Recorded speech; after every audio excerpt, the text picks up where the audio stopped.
자, 이제 큰 주제 세 번째로 욕구조사의 내용과 종류에 대해서 살펴보겠습니다.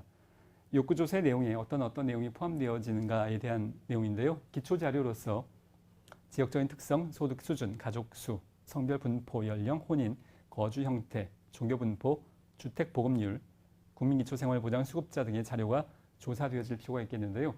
자, 이런 내용들은 사실 그냥 뻔하게 우리가 당연히 해야 될 것에 포함되긴 하지만 이것이 그냥 단순한 의미가 아니라, 자, 예를 들자면 국민기초생활보장 수급자에 대한 내용을 파악하는 것의 이유 중에 하나는 우리가 조금 전에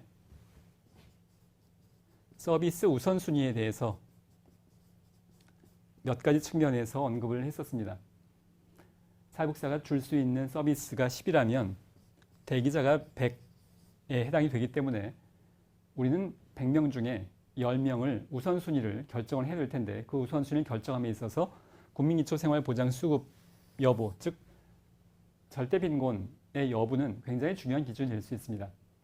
더더군다나 중요한 것은 이 수급의 의미가 경제적 의미뿐만이 아니라 클라이언트의 모든 삶의 과정 중에서의 부정적 영향을 미치고 있는 것에 아주 핵심적 역할을 하기 때문입니다. 예를 들어서 빈곤 가정의 아동 발달, 이 아동이 단지 경제적으로 어려움을 겪고 있다는 것뿐만이 아니라 그 경제적 어려움 때문에 정서적으로 또 성장의 과정에서 또는 학습의 과정에서 불이익과 부정적인 영향을 받게 되는 것. 그러니까 우리가 클라이언트를 돕는 과정에서 클라이언트의 어려움이 경제적 빈곤과 굉장히 많은 상황이 연결되어져 있고 부정적 영향을 받고 있다고 할 수 있습니다. 자, 그런 의미에서 이 기초자료도 중요한 의미를 갖습니다. 자, 두 번째로 욕구 파악을 위한 자료인데요. 욕구조사라는 개념을 볼 때 물론 가장 중요한 내용들이라고 할 수 있습니다. 현재 삶의 상태를 파악하는 자료인데요. 사회, 경제, 교육, 고용, 건강 등 개인의 현재 상태를 파악하는 자료라고 할 수 있겠고, 욕구 수준과 사회복지 서비스의 효과성을 평가하는 기준이 된다고 할 수 있습니다. 자, 욕구 파악을 위한 자료 두 번째로서 기존 프로그램을 평가를 위한 자료도 포함될 수 있겠는데요. 기존 프로그램의 인지도, 이용도, 장단점, 서비스 태도, 또 자격 조건, 경제적 부담 등 프로그램의 개선에 활용할 수 있는 정보를 파악할 수 있겠습니다. 세 번째로는 신규 프로그램 개발을 위한 자료인데요. 클라이언트의 현재 욕구를 확인을 해서 상대적인 욕구의 중요성을 파악하고 새로운 프로그램이나 정책 대안을 개발하기 위한 자료로 활용할 수 있겠습니다. 자, 이제 제목이 바뀌어서 소제목, 중간 제목이 바뀌어서 사회적 자원을 활용하기 위한 자료인데요. 그 첫 번째가 의사소통망에 관한 정보입니다. 클라이언트가 사회복지 서비스에 접근할 수 있는 공식적, 비공식적 의사소통망과 매체를 파악하는 것이 여기에 포함될 수 있겠는데요. 많은 클라이언트가 도대체 어떤 도움을 어디에 가서 받아야 되는지에 대해서 우리는 사회복지사로서 현장에서의 경험이 쌓이면 굉장히 익숙할 수 있습니다만, 클라이언트의 입장에선 도대체 여러분이 만약에 병원에 가면 어딘가 아플 때 그래도 최소한 어느 과에 가면 되겠다라는 판단은 되게 서게 되죠. 그런데 클라이언트 입장에선 도대체 어느 복지관에 가서 무슨 도움을 요청을 해야 어떤 협조를 받을 수 있는, 도움을 받을 수 있는지 잘 모를 수 있겠는데, 거기에 관련된 상황이라고 할 수 있겠습니다. 서울에서 송파구 재모녀 자살 사건의 경우에도 이 의사소통망에 관련된 정보가 클라이언트에게 부족했기 때문이라고 보여질 수 있겠는데요. 자, 좀 더 구체적으로 여기서 말하는 공식적인 의사소통 체계에는 주민센터, 복지관, 경찰서, 또 복지 관련된 여러 가지 기관들, 그것들이 클라이언트에게 어떻게 접근되어질 수 있는가에 대한 내용이라고 할 수 있겠고요. 또 그것뿐만이 아니라 비공식적인 의사소통망, 세탁소, 여러분이 살고 있는 지역사회 어디나 있는 세탁소의 사장님이라거나, 우리가 세탁소는 웬만하면 한 번씩은 가게 되죠. 또 우체부, 가정방문을 계속하게 되는 신문 배달원, 이런 분들이 그 지역사회에서 누구와 도움을 필요하고 있는지에 대해서 사실은 좀 더 굉장히 자세히 알고 있을 가능성이 있고, 그들에게 도움의 정보를 잘 전달해 줄 수 있는 사람 중에 하나입니다. 자, 그래서 이런 분들이 읍면동 지역사회 보장협의체, 안에 포함되어져서 활동을 하자고 우리가 노력하고 있는 과정이 있다고 할 수 있습니다. 자, 두 번째로 지역사회 자원에 관련된 정보입니다. 사회복지 프로그램에 활용할 수 있는 지역사회의 인적, 물적 자원을 파악하는 과정이고요. 지역사회 내 관련 기관에서 제공하는 프로그램의 존재 여부와 내용을 파악하는 것도 중요할 수 있습니다. 자, 이것의 의미는 여러 가지가 있을 수 있겠는데요. 그 중에 하나는 중복 서비스를 방지하기 위한 겁니다. 사회복지기관, 자, 지역사회 조사를 해봤더니 이 지역사회 A복지관에서 어떤 ABC 프로그램을 제공하고 있다면 B복지관에서 지금 A복지관과 경쟁을 해서 ABC 이 프로그램을 똑같이 해서 더 잘해보자.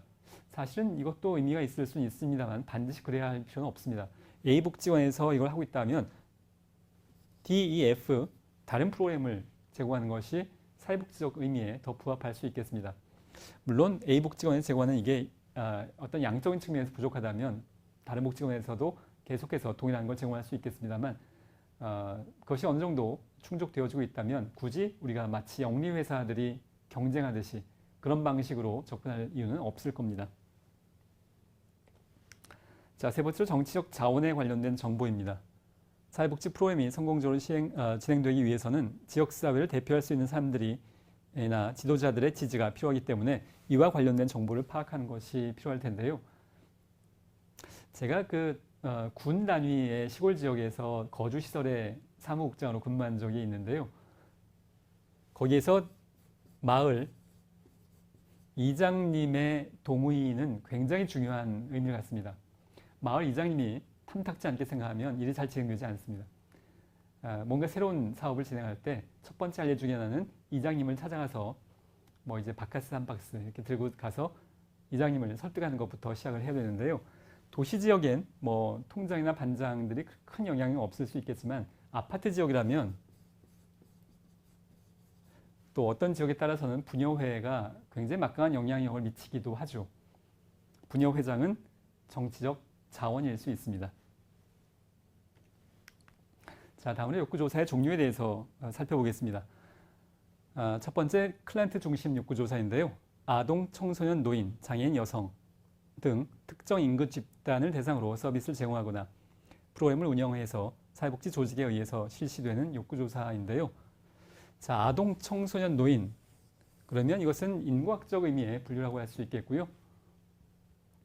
그러니까 발달 단계상의 특성이라고 할 수 있겠고, 장애인, 여성 이런 것들은 인구학적 특성에 해당이 된다고 볼 수 있겠습니다. 자, 두 번째로 서비스 중심 욕구조사는 의료 서비스, 재활 서비스, 고용 서비스 등과 같이 특정 서비스를 제공하고 있는 사회복지 조직에 의해서 실시되는 욕구조사인데요. 자, 의료 서비스를 주로 제공하는 사회복지기관이라고 한다면 아동이든 청소년이든 노인이든 장애인이든 여성이든 이런 인구학적 집단들 또 발달 과정상의 발달 단계별 집단들의 공히 의료 서비스 전달하기 때문에 여기에 초점 맞춰서 욕구조사를 할 수 있겠습니다. 세 번째는 지역사회 중심의 욕구조사인데요. 지역사회 주민들의 전반적인 욕구를 파악하는 조사라고 할 수 있겠고 클라이언트 중심 욕구조사와 서비스 중심 욕구조사 앞에서 방금 다룬 두 가지를 그 내용을 포괄한다고 할 수 있습니다. 자, 지금까지 세 번째로 큰 주제로 욕구조사의 내용과 종류에 대해서 살펴봤고요. 자, 계속해서 네 번째로 욕구조사의 자료 수집 방법에 대해서 살펴보겠습니다. 자, 크게 직접적 자료 수집 방법과 간접적 자료 수집 방법 이렇게 두 가지로 나눌 텐데요. 직접적의 9가지를 다루게 될 겁니다. 그 첫 번째가 일반 인구 조사 방법인데요. 여러분들이 이미 익숙하게 알고 있는 내용들입니다. 지역 주민 중에서 추출된 표본, 이런 단어에 이미 익숙하실 것 같은데요. 추출된 표본을 대상으로 면접이나 설문조사를 통해서 욕구를 측정하는 방법. 우리가 앞에서 이 내용을 가지고 여러 시간에 걸쳐서 다루었던 그런 내용들이죠. 이 내용을 욕구조사에 적용한다는 것의 의미입니다. 이걸 우리가 잘하기 위해서 앞에서 신뢰도, 타당도, 표본의 추출 방법, 또 설문제 구성 방법 여러 가지를 여러 시간에 걸쳐서 다루었는데요. 그 여러 가지 내용들을 욕구조사에 적용을 하는 것의 의미라고 할 수 있습니다. 지역 주민들이 인지하고 있는 문제와 욕구, 문제를 가진 개인들의 특성, 개인이 이용할 수 있는 서비스, 서비스를 이용할 의사, 서비스 접근성을 낮춘 요인, 원조를 제공하는 기관이나 개인 등에 대한 정보를 수집한 것이라고 할 수 있습니다. 자, 장점은 비교적 타당성이 높은 조사 결과를 도출할 수 있습니다. 그리고 사용된 조사 방법과 도구는 다른 지역의 욕구 조사에서도 융통성 있게 활용될 수 있겠는데요. 자, 여러분도 미래에 사회복지기관에 종사하는 사회복지사로서 이 지역사회 욕구 조사를 여러분들이 담당자로서 진행할 상황들은 얼마든지 있을 수 있습니다. 그럴 때 첫 번째 해야 될 일 중에 하나는 다른 복지관에서 진행된 이 지역사회 욕구 조사의 자료들을 검토해 보는 것, 문헌 조사를 해보는 것인데요. 다른 지역에서 사용된 설문지, 또 분석 결과 이런 것들이 여러분의 출발점이 될 수 있습니다. 자, 단점은 비용과 시간과 인력이 많이 소요된다고 할 수 있습니다. 또 전문적인 조사 기술과 지식이 필요한데요. 자, 이런 점들 때문에 우리가 여러 시간에 걸쳐서 설문지를 어떻게 만들며 신뢰도와 타당도 이런 것들을 배웠던 이유입니다. 그러나 역시 그것이 단순하지만은 않아서 비용과 시간과 인력과 또 조사 기술이 필요하다고 할 수 있습니다. 자, 다음으로 두 번째로 직접적 자료 수집의 두 번째로 지역사회 공개 토론회인데요. 공개적인 토론을 통해서 지역 주민의 욕구나 문제를 파악할 수 있는 방법입니다. 지역 주민들이 자신들의 욕구나 문제를 잘 알고 있다는 것을 전제하는데요. 자, 일단 제목만 지역사회 공개 토론회, 이 제목으로도 여러분들이 이 내용을 충분히 아실 수 있겠는데요. 다만 우리나라 지금 사회문화, 21세기의 사회문화의 관점에서 지역사회 공개 토론회가 그렇게 매끄럽게 진행되지 않는 경우가 굉장히 많이 있습니다. 토론과 합의 문화가 아직 많이 부족한 측면이 있어서 지역사회 공개 토론회에서 사람들이 모이면 어떤 의견이 합의되고 도출되기는커녕 반대로 싸우는 장소가 되는 경우가 굉장히 많이 있는 것이 우리 현실이기도 합니다. 자, 장점은 비용이나 시간적 측면에서 매우 효율적입니다. 강당에 한 100명쯤 모였으면 굉장히 효율적이죠. 또 설문조사를 위한 사전 준비 작업으로 진행할 수 있겠고요. 그러니까 일반 지역 주민을 대상으로 설문조사를 하기 전에 그 기초조사로서의 공개 토론회의 의미가 있을 수 있습니다. 사회복지 프로그램이나 정책에 대한 주민들의 지지와 협조를 얻을 수 있는 기회로 활용할 수 있겠습니다. 자, 단점으로는 관심 있는 사람들만 참여할 수 있기 때문에 사실 특히 저소득층의 경우에는 저임금에 종사를 할 경우가 많기 때문에 근로시간도 길어지는 경우가 많습니다. 쉽게 말하자면 먹고 살기 바쁜데 여기에 올 시간이 없는 경우가 적지 않게 있죠. 그래서 표본에 편향 현상이 나타날 수 있겠고요. 참석자 중에서 소수의 몇 명만이 주로 의견을 발표할 수 있습니다. 이것도 역시 우리나라에서 많이 발견되고 있는 상황인 건데요. 사람은 많이 모였지만 목소리를 크게 내는 사람은 사실 몇 명 없는 상황이 있을 수 있죠. 그 모든 사람들의 의견을 대변하지 않을 수 있습니다. 또 문제에 대한 갈등이 심화될 수 있겠습니다. 자, 다음으로 세 번째로 서비스 제공자 조사인데요. 여기서 서비스 제공자라고 하는 것의 의미는 예를 들자면 사회복지사를 의미한다고 볼 수 있겠습니다. 자, 그렇다면 사회복지사가 사회복지사를 조사한다는 말의 의미인데요. 바로 그런 의미입니다. A 기관에서 지역사회 욕구조사를 하는데 그 욕구조사의 대상은 지역 주민들 뿐만이 아니라 B, C, D 다른 기관에 근무하는 종사자들을 대상으로 우리 지역사회의 지역 주민들의 욕구가 무엇인가, 특정 클라이언트 집단의 욕구가 무엇인가에 대해서 실무자들에게, 사회복지사들에게 물어보는 겁니다. B, C, D에 근무하는 사회복지사들에게. 서비스를 직접 제공하는 실무자를 대상으로 지역 주민과 클라이언트의 욕구를 조사하는 방법이라고 할 수 있겠는데요. 제가 모 기관에 근무하면서 노인주택에 대한 계획을 세운 적이 있습니다. 우리나라에서는 아직 노인주택이 그렇게 활성화되어 있지 않은데요. 첫 번째 한 일은 뭐냐면 이미 노인주택에 관련된 사업을 하고 있는 다른 복지재단에 가서 담당자에게 면담을 요청해서 노인주택을 할 땐 어떤 점들을 고려해야 되고 어떤 점들이 장점이 있고 이런 것들을 이제 자문을 구했던 것이 첫 번째 일이었던 건데요. 바로 그게 서비스 제공자 조사에 대한 내용이라고 할 수 있겠습니다. 사회복지사 간에 이런 의미의 협조와 협력이 굉장히 잘 이루어지는 편입니다. 우리는 비영리의 의미로서 일종의 영업비밀 같은 게 있는 것이 아니라 우리 복지관에서 잘하고 있는 거라면 다른 복지관에서도 그걸 가져다가 활성화될수록 전국에 있는 클라이언트가 더 많은 서비스를 받을 수 있는 거기 때문에 사회복지에 관심이 있고 열의가 높은 사회복지사일수록 우리에겐 영업 비밀 같은 것이 존재하지 않고 이런 협조는 굉장히 잘 이루어진다고 할 수 있습니다. 자, 장점과 단점을 살펴볼 텐데요. 장점으로는 사회적으로 잘 알려지지 않은 문제를 파악할 수 있습니다. 일반 대중들이 잘 알고 있는 문제도 중요합니다만 대중들에게 잘 알려지지 않은 소외된 어떤 상황들, 미처 알려지지 않은 상황들도 중요한 의미가 있는데요.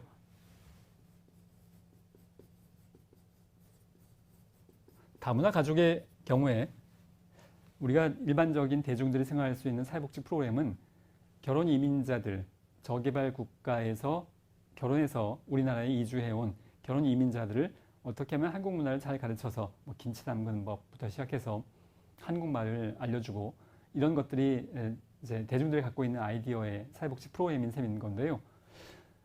실무자들이 보기엔 필요한 것 중에 하나는 가족 해체를 막는 것이 굉장히 중요한 의미를 갖습니다. 적지 않은 경우에 결혼 이민자들의 욕구 중에 하나는 한국 국적을 취득하는 것이 첫 번째이고요. 결혼 생활보다는 한국 국적을 취득을 해서 그 이후엔 이혼을 하거나 또는 가출을 해서 독립적으로 살고자 하는 것이 처음 시작할 때부터의 욕구일 수 있겠는데요. 그런 의미에서 이혼율도 굉장히 높고 가정이 해체되는 경우도 적지 않게 발생을 합니다. 대중들에게는 많이 알려지지 않은 내용인데요. 자, 다문화 가족에 관련된 사회복지 프로그램을 서비스를 제공하고 있는 실무자들은 이런 내용에 대해서 잘 알고 있죠. 지역사회 자원에 대한 정보를 수집할 수 있고요. 전문적인 지식과 경험에 기초한 욕구조사를 할 수 있겠습니다. 단점으로는 서비스 제공자의 의견이 개인적 주관에 의해서 판단된 편견의 가능성이 있겠고요. 인간은 누구나 다 주관적입니다. 특정 클라이언트에 대한 의견인 경우가 대부분이기 때문에 광범위한 욕구를 파악하기는 어렵습니다. 의도적이든 비의도적이든 장애인에 관련된 서비스를 제공하는 사회복지사는 그 지역사회에서 장애인의 욕구에 더 큰 관심을 갖고 있고 거기에 관련돼서 주로 이야기하게 될 겁니다. 다른 여러 가지보다는 그런 의미에서의 편견과 편향이 작용할 수 있겠습니다. 소속된 기관에 유리한 방향으로 응답할 가능성도 있습니다. 우리는 개인적으로 일하지 않고 항상 사회복지 조직에 속해서 직원으로서 일을 하게 되는 건데요. 개인의 의견뿐만이 아니라 그 조직이 속해 있는 그 개인이 속해 있는 조직에 관련된 어떤 유리함, 불리함 이런 것을 고려하면서 이 욕구조사에 응답을 제시할 수 있기 때문에 단점을 작용할 수 있습니다.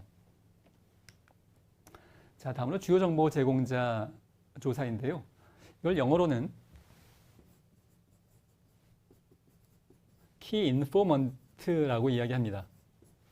자, 지역의 상황을 잘 알고 있고 지역 주민과 클라이언트의 욕구를 잘 파악하고 있는 사람들을 대상으로 조사하는 건데요. 뭐 예를 들자면 지역사회에서 오랫동안 종교 활동을 한 그런 지도자라거나 또는 지역사회 유지 등이 포함된다고 할 수 있겠습니다. 제가 이제 이 주요 정보 제공자를 설명할 때마다 꼭 예를 들고 있는 것이 있는데요. 제가 현장에서 지역사회복지관에 근무할 때 학교 중단 청소년 프로그램을 진행한 적이 있는데요. 이제 요즘 표현으로 학교 밖 청소년입니다. 학교에서 좀 더 쉽게 이해하도록 말씀드리자면 학교에서 잘린 아이들입니다.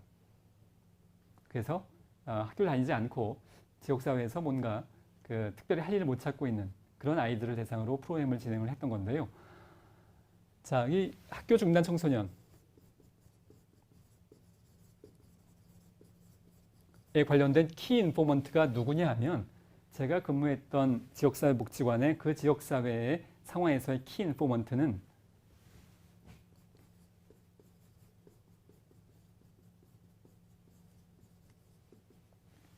중국집 사장님이었습니다. 이 학교 중단 청소년들이 학교를 안 가니까 이제 뭐 특별히 낮에 할 일이 없는데요.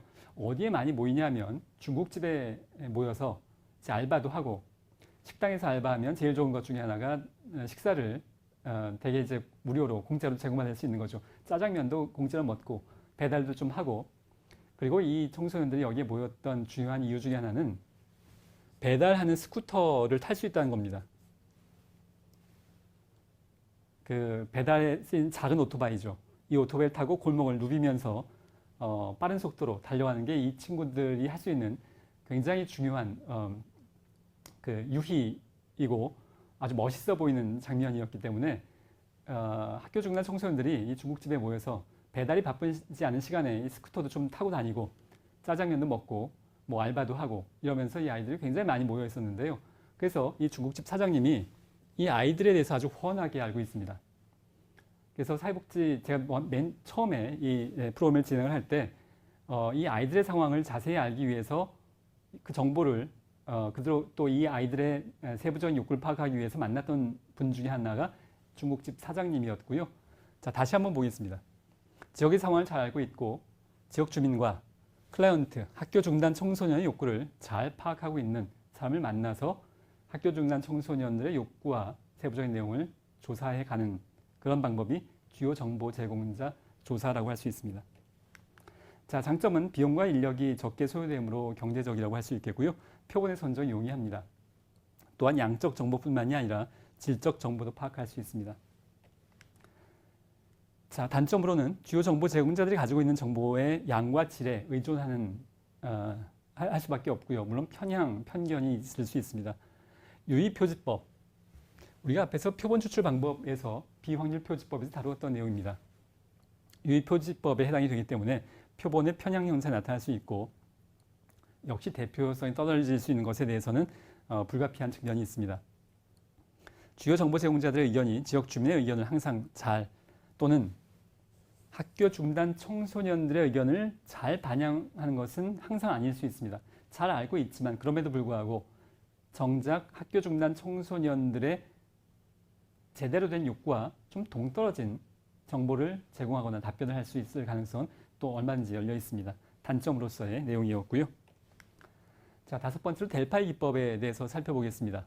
전문가들에게 우편으로 의견이나 정보를 수집해서 결과를 분석한 후에 분석된 결과를 다시 응답자들에게 보내서 반복적으로 의견을 조사함으로써 수렴된 의견을 도출하는 것인데요. 참 델파이 기법을 짧은 문장으로 설명하는 것이 참 어렵습니다. 여러분들이 다른 문헌을 보더라도 대개 이렇게 최소한 3줄 이상으로 길게 설명이 되어지고 있는데요. 자, 설명이 좀 필요하겠습니다. 일단 델파이라는 단어는 신탁이라는 어원을 갖고 있는데요. 마치 신의 뜻을 알고자 한다.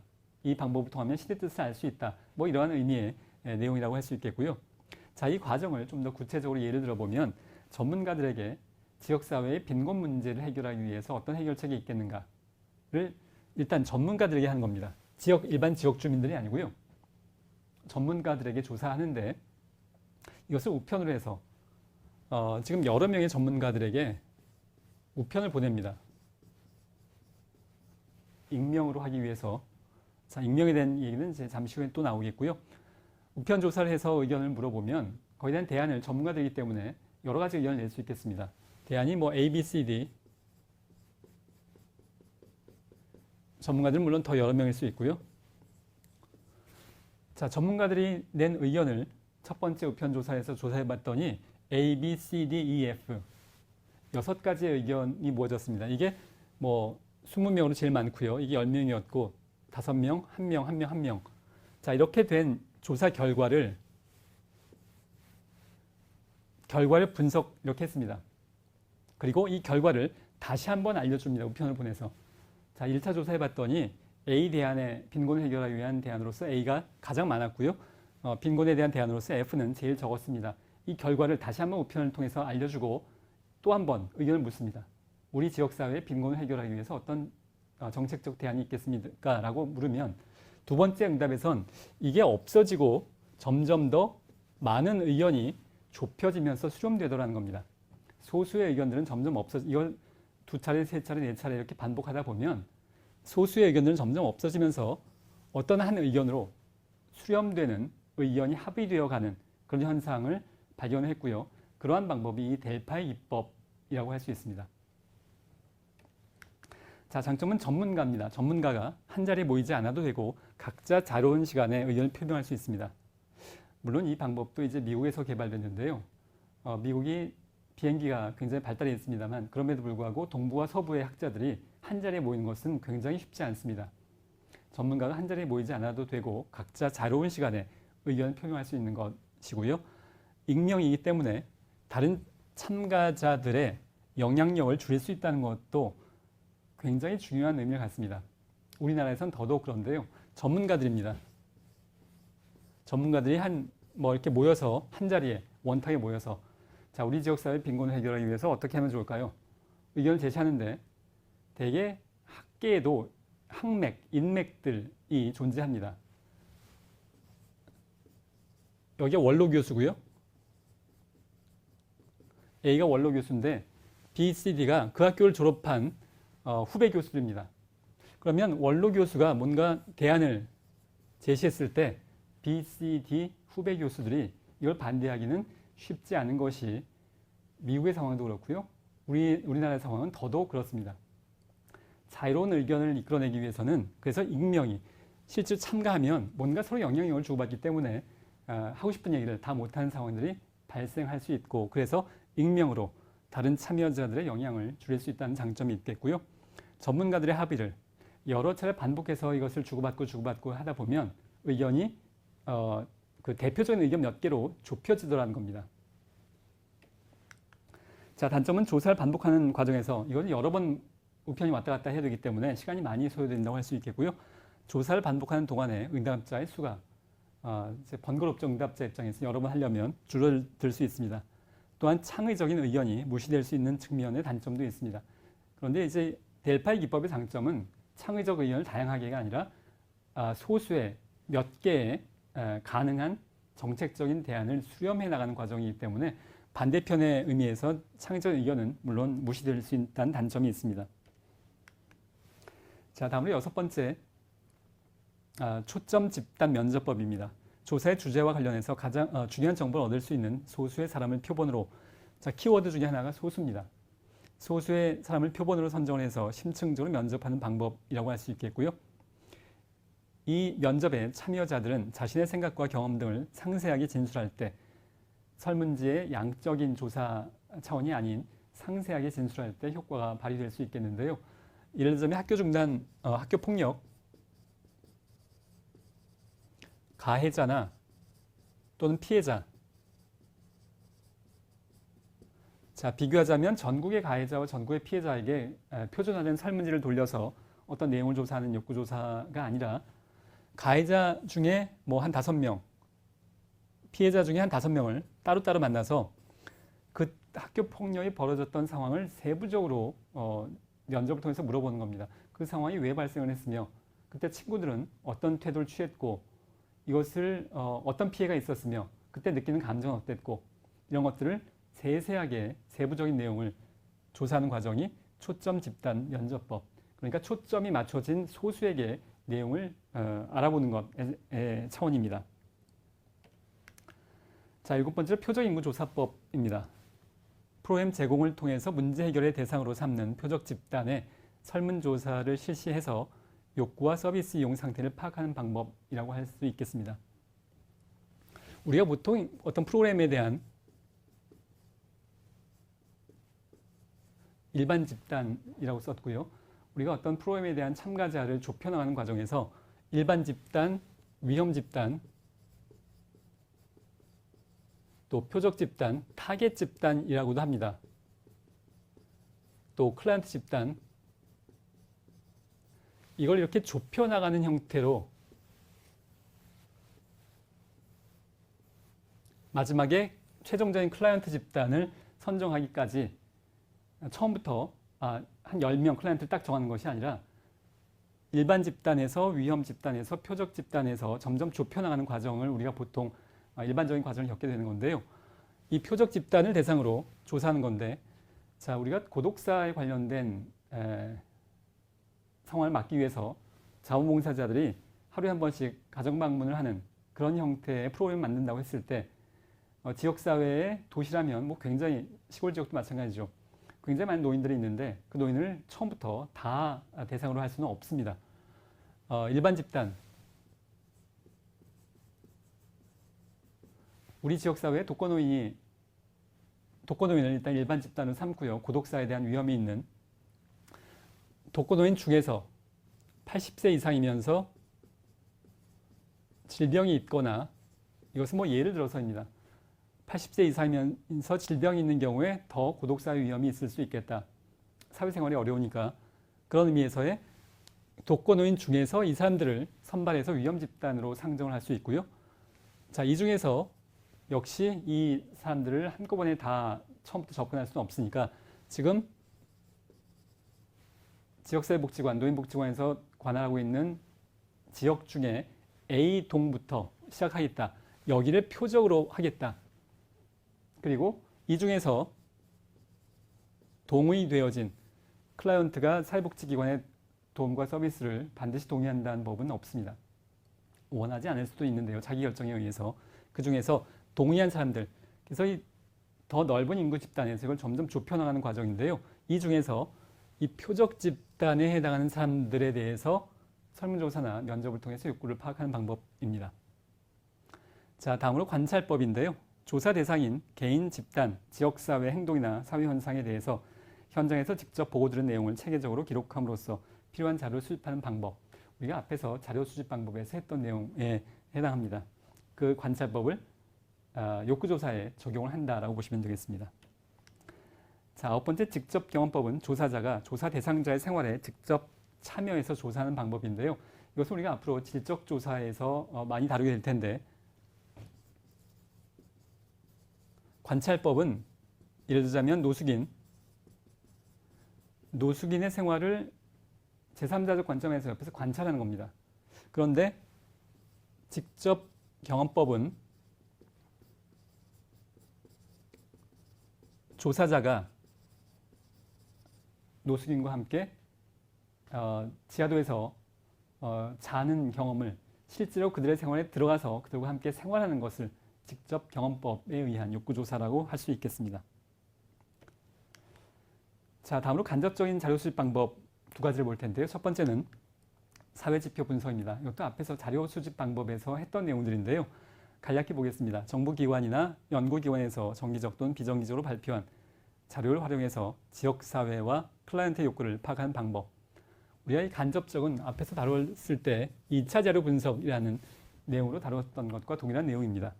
소득 수준, 빈곤 비율, 또 실업률, 주택보급률, 공공부조 대상자 수 등을 2차적인 자료를 통해서 파악하는 방법입니다.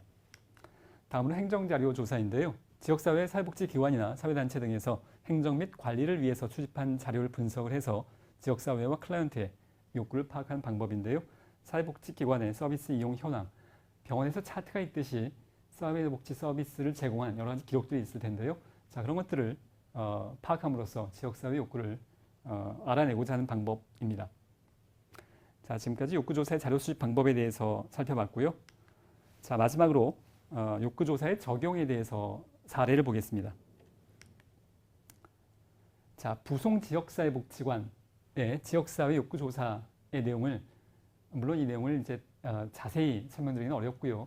어떤 내용이 있었는지의 큰 내용을 한번 보겠습니다. 욕구조사의 설문 내용의 큰 범주들이 이런 내용들이었습니다. 구분을 하자면 일반사항, 복지관과 관련된 사항, 지역사회, 지역복지사업, 가정사항, 자원봉사 이런 제목하에 하나하나 다 보지는 않겠습니다. 보시는 바와 같은 이런 내용들을 설문지를 통해서 이 지역사회의 주민들이 어떤 욕구가 있는지를 파악하기 위한 그런 질문들을 이런 카테고리를 통해서, 이런 범주를 통해서 알아봤습니다. 그 내용들이 계속되어지는데요. 후원이나 아동복지 프로그램, 또 장애인복지 프로그램, 여성복지 프로그램, 노인복지 프로그램, 기타 지역 주민들이 어떤 걸 원하는지 관련된 내용들이 이 내용의 세부적인 질문들로 이제 구성되어져 있었던 상황이고요.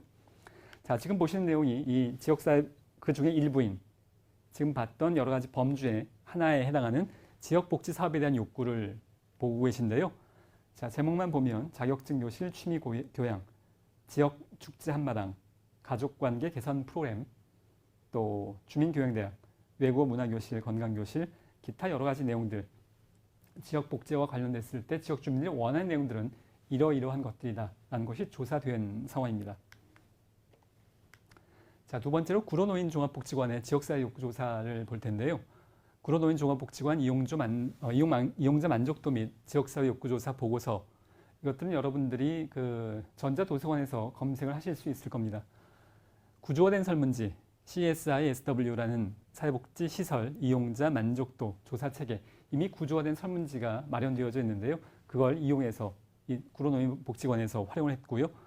자, 클라이언트와 지역 주민, 이해관계 당사자 등 총 661명을 대상으로 이용자 만족도와 함께 욕구 조사를 실시했습니다.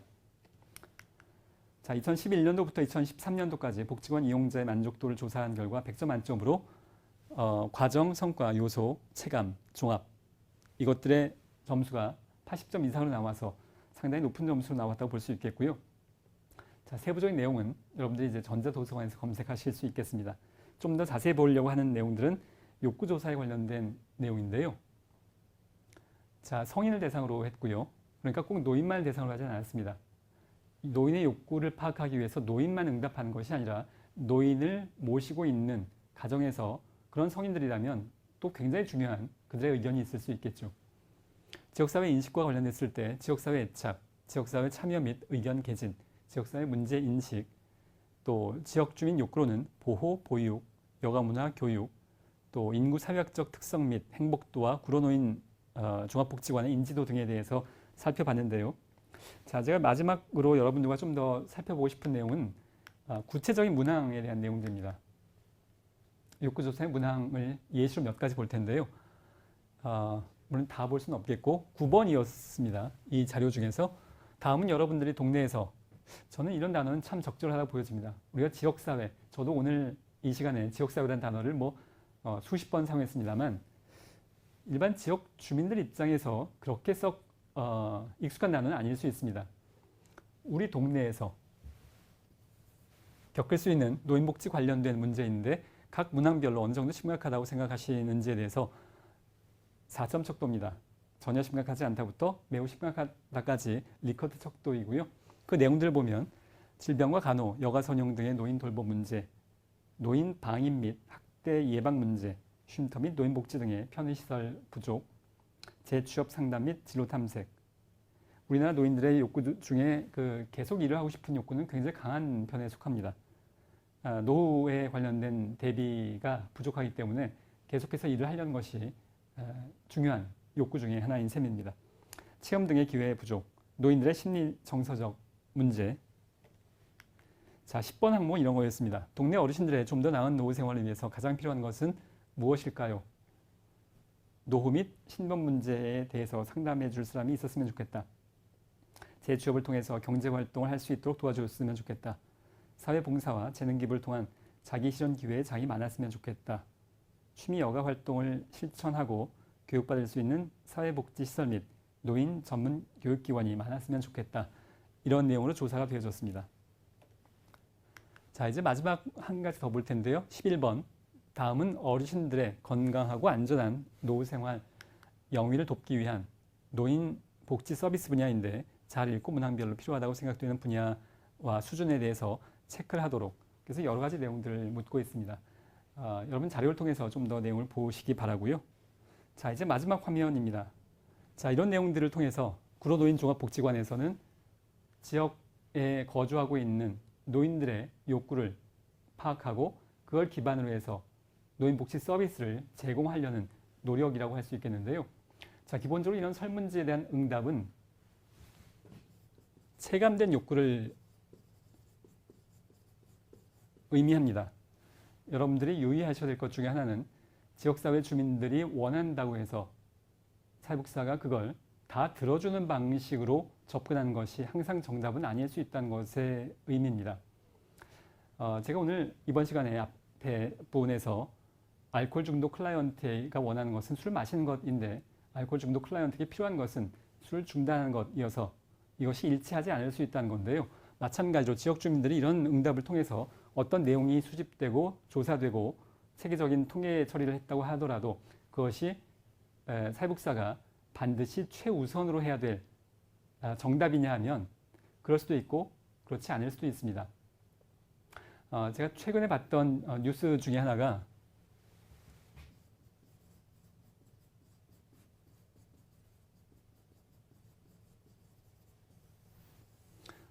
어떤 연립주택에서 장애인 공동생활 가정을 하기 위해서 이제 그 임대 계약을 맺었는데 이 소식을 들은 다른 입주자들이 장애인 입주 결사 반대, 장애인과는 살지 못하겠다 라면서 연판장을 그 연립주택의 입구에 써붙인 것이 기사화된 적이 있고요. 장애인 관련된 기관을 혐오시설로 보고 특수학교를 설립하자고 했을 때 지역 주민들이 우리 지역이 집값이 떨어지니까 실제로 집값이 떨어진다는 통계 자료도 객관적인 자료가 없습니다.